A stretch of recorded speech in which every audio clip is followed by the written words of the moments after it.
Recently, I went to do some volunteer forest management near where I live. We were clearing out holly undergrowth, allegedly to let more light reach the floor and encourage wildflowers. It felt strange to me. This was a beech woodland, often called a cathedral forest, because the canopies grow tall but there's very little beneath them. Beeches are inherently shady, and their leaves are acidic and slow to decompose.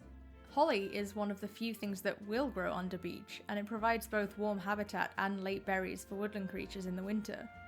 But more than that, I was curious about the idea of forest management in general. A lot of the volunteering I do is litter picking or clearing paths for people to walk. I tend to avoid the bits that feel like micromanaging. Because surely if humans weren't involved, the forest would manage itself. Yes and no. I talked to my dad about this, who's a professional in this area, and though he said he would have left the holly, he also walked me through a nested doll of complications.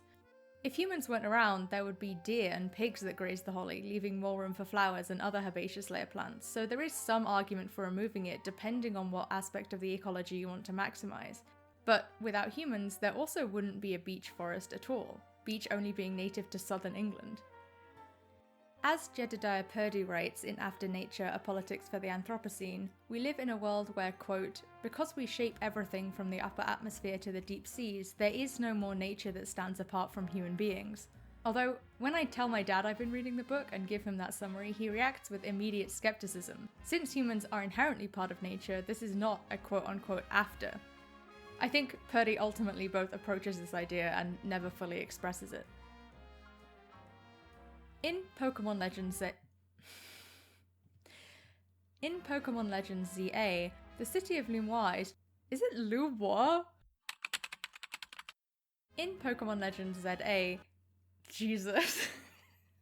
In Pokemon Legends ZA, the city of Lumiose is trying an experiment, sectioning off swathes of its urban landscape to be turned over to Pokemon. These wild zones are dangerous spaces which only the prepared can enter, and they fall between cafes and shops and presumably homes, fragmenting the city into places for humans and places for nature. Understandably, many Lumiose citizens aren't so sure about all of this. In one early mission, an elderly woman has dropped her wedding ring in the cemetery, which has been designated Wild Zone 4. She can't retrieve it because it's been grabbed by a Pokemon that she doesn't have the ability to battle. Pokemon also escape the zones, causing trouble around the city. Elevators are in constant need of maintenance because they're being blocked or broken by aggressive wildlife. Once you have to lead sentient rubbish away from a cafe, which is surely a hygiene issue. It's hard to imagine these wild zones are actually any good for the Pokemon either. One of the biggest problems facing many species in real life is habitat fragmentation, where a road or new development cuts their home into, reducing their overall quality and separating populations. As Purdy writes, quote, we can't just pen in animals to save them, we need to secure migration corridors and help species move as their habitats lurch across a changing map. And many of the enclosures in Lumiose are small. In one late game area, there are essentially half a dozen lions living on a single corner. And let's just sidestep the fact that people can come in and trap them in digital boxes to be brought out only for cockfighting. Pokemon love that, it's long established. In sum, Pokemon and people do not live in harmony in Lumiose. And yet, Quasartico Inc., the company behind the city's redevelopment project, continues to open new wild zones. As Ken Shepard writes in his review, quote, if the relationship between humans and Pokemon has only changed in terms of proximity, what is their shared city aspiring to that is actually moving the needle of progress? Interestingly enough, writes Shepard, ZA seems unsatisfied with its own answer. I agree. Quasartico are played as the good guys, lending you their help in stopping ZA's immediate existential threat, but they're also clearly not equipped to handle the bigger picture. And maybe that's because there is no easy answer to the bigger picture. Pokemon is a series about catching and battling critters, and it's also a game that's concerned with the welfare of those cute little designs. In After Nature, Purdy writes, quote, I freely admit that no we that could ever grapple with the crises of the Anthropocene yet exists, and that nothing I say here will call it into being. As my dad tells me, you can maximize for wildflowers or you can choose to leave holly thickets, and neither is inherently better than the other. On the other hand, to clear fell the beech and replace it with tree stock that would have been here after the last ice age would clearly be counterproductive.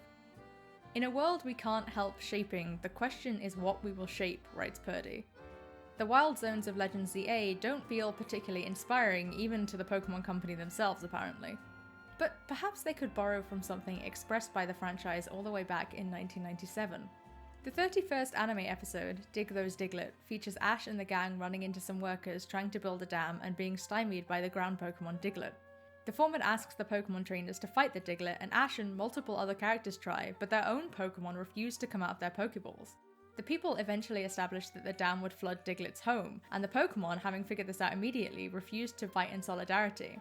I'm reminded of my dad's instinctive disgust of the idea of being post-nature. When we look to what shape we contribute to the whole, perhaps we could start with solidarity rather than management.